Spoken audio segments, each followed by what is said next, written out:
Mangaluru railway മേഖല പാലക്കാട് ഡിവിഷനിൽ നിന്ന് മൈസൂരുവിലേക്ക് മാറ്റി. കേന്ദ്ര റെയിൽവേ മന്ത്രാലയം പാലക്കാട് ഡിവിഷന്റെ വരുമാനത്തിൽ 60% കുറവുണ്ടാകും. കർണാടകയുടെ ദീർഘകാലത്തെ ആവശ്യത്തെ തുടർന്നാണ് നടപടി. YS അഭിനന്ദ് വിവരങ്ങളുമായി ചേരുകയാണ്. YS അഭിനന്ദ്, എന്തുകൊണ്ടാണ് ഈ തീരുമാനം, എങ്ങനെയാണ് വിശദീകരിക്കുന്നത് റെയിൽവേ മന്ത്രാലയം?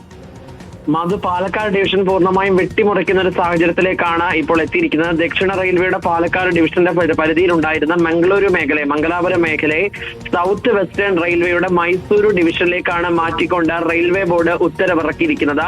കേന്ദ്ര റെയിൽവേ മന്ത്രാലയം അല്പസമയത്തിന് മുമ്പാണ് ഉത്തരവും ഒപ്പം തന്നെ ഗസറ്റ് വിജ്ഞാപനവും പുറപ്പെടുവിച്ചത്. ഒക്ടോബർ 1 തീയതി മുതലായിരിക്കും ഇത് പ്രാബല്യത്തിൽ വരിക. മംഗളൂരു സെൻട്രൽ, മംഗളൂരു ജംഗ്ഷൻ, പനമ്പൂർ, ഉള്ളാൾ എന്നീ റെയിൽവേ സ്റ്റേഷൻ ഉൾപ്പെടുന്ന ഭാഗമാണ് നിലവിൽ പാലക്കാട് ഡിവിഷനുള്ളത്. ഈ പാലക്കാട് ഡിവിഷനെ സംബന്ധിച്ചിടത്തോളം ഏറ്റവും കൂടുതൽ സാമ്പത്തികമായി ലാഭമുണ്ടാക്കിയ ഒന്നാണ് ഈ പനമ്പൂർ റെയിൽവേ സ്റ്റേഷന്റെ സംഭാവന. അത് പനമ്പൂർ റെയിൽവേ സ്റ്റേഷൻ പാലക്കാട് ഡിവിഷനിൽ നിന്ന് മാറി ഇനി അത് മംഗളൂരുവിലായിരിക്കും എന്നതാണ് ഏറ്റവും പ്രധാനപ്പെട്ട കാര്യം.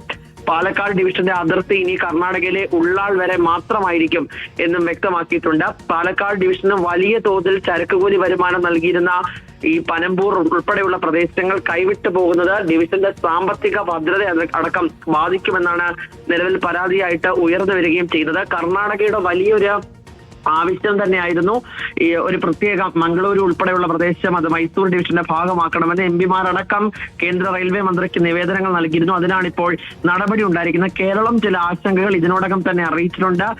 രാജ്മോഹൻ ഉണ്ണിത്താൻ MP ഇപ്പോൾ കേന്ദ്ര റെയിൽവേ മന്ത്രിക്ക് പരാതി നൽകിയിട്ടുണ്ട് എന്നാണ് ലഭ്യമാകുന്ന വിവരം. നേരത്തെ 2007 സേലം ഡിവിഷൻ രൂപീകരിച്ചപ്പോഴും പാലക്കാട് ഡിവിഷന്റെ വലിയൊരു ഭാഗം വെട്ടിമുറിക്കപ്പെട്ടിരുന്നു.